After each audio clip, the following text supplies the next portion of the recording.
Aduh, parah nih customer.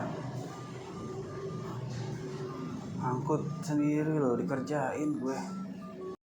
Halo, selamat datang kembali teman-teman di channel Mitra Driver Online yang membahas tentang rutinitas keseharian driver online, khususnya di pengiriman barang. Oke, gue ada mau cerita sedikit tentang pengalaman gue yang gue alamin sebelumnya, yaitu mendapatkan orderan Lalamove yang sangat penuh drama. Oke, jadi gini ya teman-teman ya, gue ada mau sharing sedikit tentang masalah orderan yang pernah gue dapetin waktu itu. Kenapa gue mau cerita? Karena menurut gue ini orderan sangat drama banget. Akhirnya gue kasih bintang 1 ya. Gue kasih bintang 1 customernya. Kemudian di aplikasi argonya 200.000 lebih. Nah, kadang kan gue kebiasaannya tuh kalau pagi pasti cari argonya yang di atas 200. Syukur-syukur satu jalan tuh bisa 2 barang yang gue bawa. 2 barang tuh dalam arti 2 orderan ya. Jadi sekali jalan bisa 400 gitu. Itu kotornya. Ya udah, akhirnya gue ambil yang orderan itu dan dia order menggunakan reguler. Ketentuannya reguler ya. Nah, seperti biasa kalau gue tuh kalau pagi-pagi banget terus kemudian dia menggunakan reguler gitu ya, pasti gue tanya barangnya apa, gue chat dong seperti biasa lah ya, barang apa yang anda kirim. Terus kemudian saya 100 dus coklat, dia bilang gitu, 100 dus coklat dia bilang, jangan ambil barang lain ya. Nah, di sini nih yang menurut gua customer ini adalah customer yang sering order, dan gue pikir dia juga sudah tahu ketentuan dari SOP Lalamove bahwa kalau misalkan barangnya full, mau dapat cepet driver, dia menggunakan yang prioritas ya, layanan prioritas. Nah, terus akhirnya gue konfirmasi lagi ke dia. Nah, dia bilang gini, saya 100 dus coklat, jangan ambil barang lain ya, takut nggak muat, dia bilang gitu kan. Terus gue balikin lagi ke dia gini, gue balas lagi chatnya ke dia, jika full prioritas bisa bu, maaf, gue gituin. Jika full prioritas bisa bu, maaf. Maksudnya gue mau nego ke dia dengan harga prioritas karena dia bawa muatannya full. Nah, terus kemudian dia balas lagi, maksudnya gimana, bapak nggak mau angkut, bapak ambil barang saya dulu, saya selalu pesan nggak ada kendala kok. Baru kali ini begini, saya pakai udah sering angkut 100 dus, nggak masalah. Baru kali ini driver pada nolak. Nah, baru kali ini driver pada nolak, berarti kan kalau kita berpikir secara logika, nggak cuma gue doang yang nolak, driver sebelumnya juga nolak kan. Nah, terus kemudian gue bilang gini, tidak ada kendala bu, memang cuman saya hanya info saja bu, biasanya jika full menggunakan prioritas, hanya itu saja. Oke, singkat cerita, akhirnya gue nggak banyak komentar lagi tuh, karena gue pikir ya udahlah, percuma juga berdebat sama customer gitu kan. Akhirnya gue jalan ke lokasi, gue sampai lokasi. Nah, ternyata yang order itu adalah ownernya itu lagi nggak di rumah. Ketemulah sama mbak-mbaknya itu yang karyawannya mungkin ya. Gue bilang, mbak, barangnya mana, ada yang naikin kan? Nah, terus kemudian dia bilang apa, nggak ada mas, nggak ada yang naikin. Waduh, gue bilang kalau nggak ada yang naikin biasanya ada kena biaya bongkar muat, gue bilang gitu sama si mbaknya, gue suruh sampein sama ownernya gitu.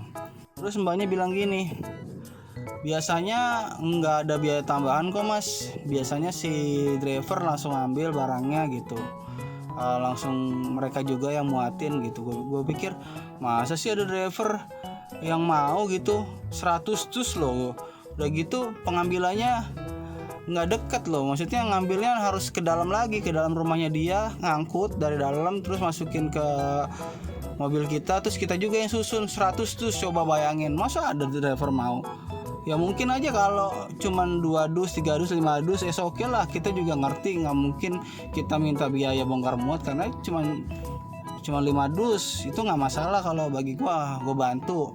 Cuman kalau 100 dus dan salahnya dia juga nggak aktifin biaya layanan bongkar muat di aplikasinya, polosan.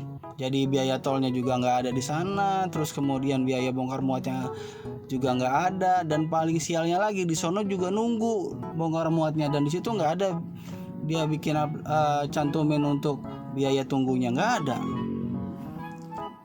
Aduh, kata gue apes banget ini, gue bilang. Terus akhirnya gue nego sama si mbaknya untuk sampaikan ke ownernya gitu ya kan. Akhirnya ya udahlah, oke, dia bilang gitu.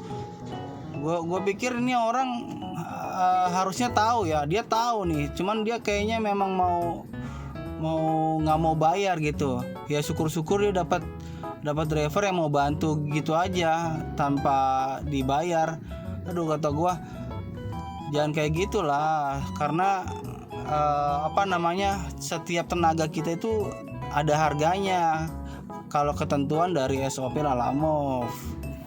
Nah, dan kemudian akhirnya dia mau bayar, dan gua angkut tuh, nanti gua kasih videonya nih. Gua ngangkut tuh 100 dus dari dalam rumahnya dia, naikin ke mobil. 100 dus bulan puasa, coba bayangin. Ya udahlah, gue pikir gue udah dapat 75.000 ini untuk biaya bongkar muat. Nah, nggak sampai di situ ya. Terus kemudian gue pick up, gue edukasi dong sama mbaknya, ke mbaknya juga. Terus gue bilang juga sama beliau kalau bisa jangan seperti inilah ke depannya gitu. Nah, sampai dan singkat ceritanya lagi, sampailah gue di tempat bongkar, ya kan. Nah, sampailah gue di tempat bongkar, dan hasilnya gue juga harus nunggu lagi karena kan itu memang gudang gede ya. Jadi harus ada antriannya. Nah, ada antriannya tuh di situ tuh. Nah, salahnya dia juga nggak ngasih biaya tunggu. Kembali lagi, gue rasa dia tahu karena mungkin dia sering nganter kesini, tapi dia nggak mau cantumin. Kata gue sangkai juga nih, drama juga nih customer nih, gue bilang. Kata gue ya udahlah, gue udah dapat 75.000 ini karena negosiasi tadi bongkar muat, ya udahlah. Nah, setelah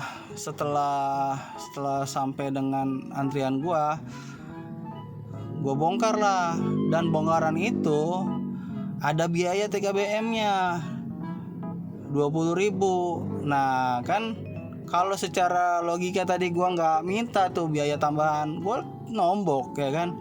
Gue udah ngangkut 100 dus, terus kemudian gue harus bayar bongkaran juga di tempat gudang. Waduh, gue udah nombok, udah capek ya kan, biaya tunggu nggak dibayar. Amsyong, gue bilang. Jadi maksud gue adalah poinnya gini. Buat para driver baru atau driver pemula, kalau ketemu customer model begini nih, kalian tuh ya saklek aja, edukasi aja sesuai SOP. Kalau semisal memang dia nggak mau lakuin sesuai SOP, minta dia cancel aja. Kalau semisal tetap kalian angkut, kalian yang rugi, kalian yang capek.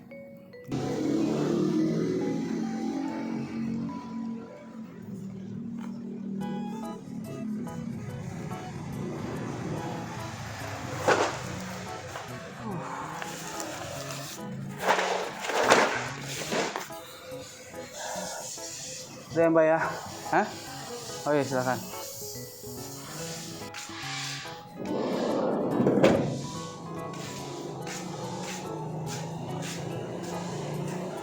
Ada surat jalannya nggak? Pembayarannya di sini apa di sana?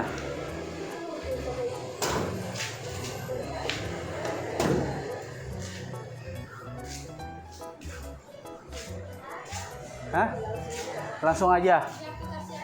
Pembayarannya di sana.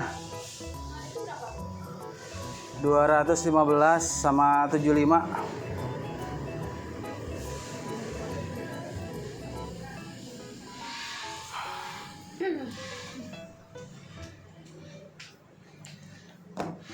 $290. Aplikasinya berapa? Di aplikasinya 215. Ini pengirimannya doang, belum sama bongkar muat. Itu kan 215 tambah 75 ya? 290 ya?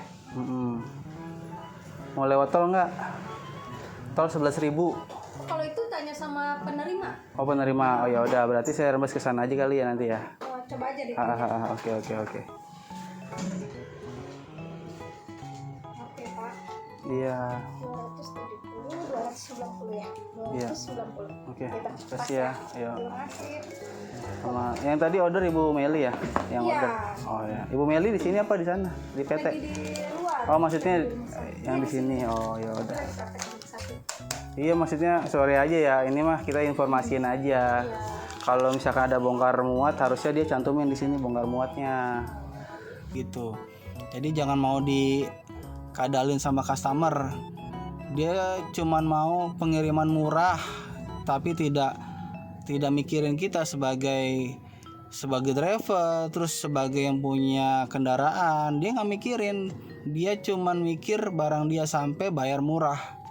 Ya, jadi buat teman-teman jangan sungkan, jangan gak enakan. Kalau gak enakan kita tertindas terus sama customer. Ya, jadi buanglah rasa gak enakan, karena semua tenaga kita itu ada bayarannya, ada harganya. Jadi kita memang harus lebih tegas sih pada customer. Karena kan win-win solution lah, kita butuh mereka butuh kita. Jadi ya harus ada jalan keluarnya gitu. Jangan sampai kita dirugiin, mereka yang merasa diuntungkan.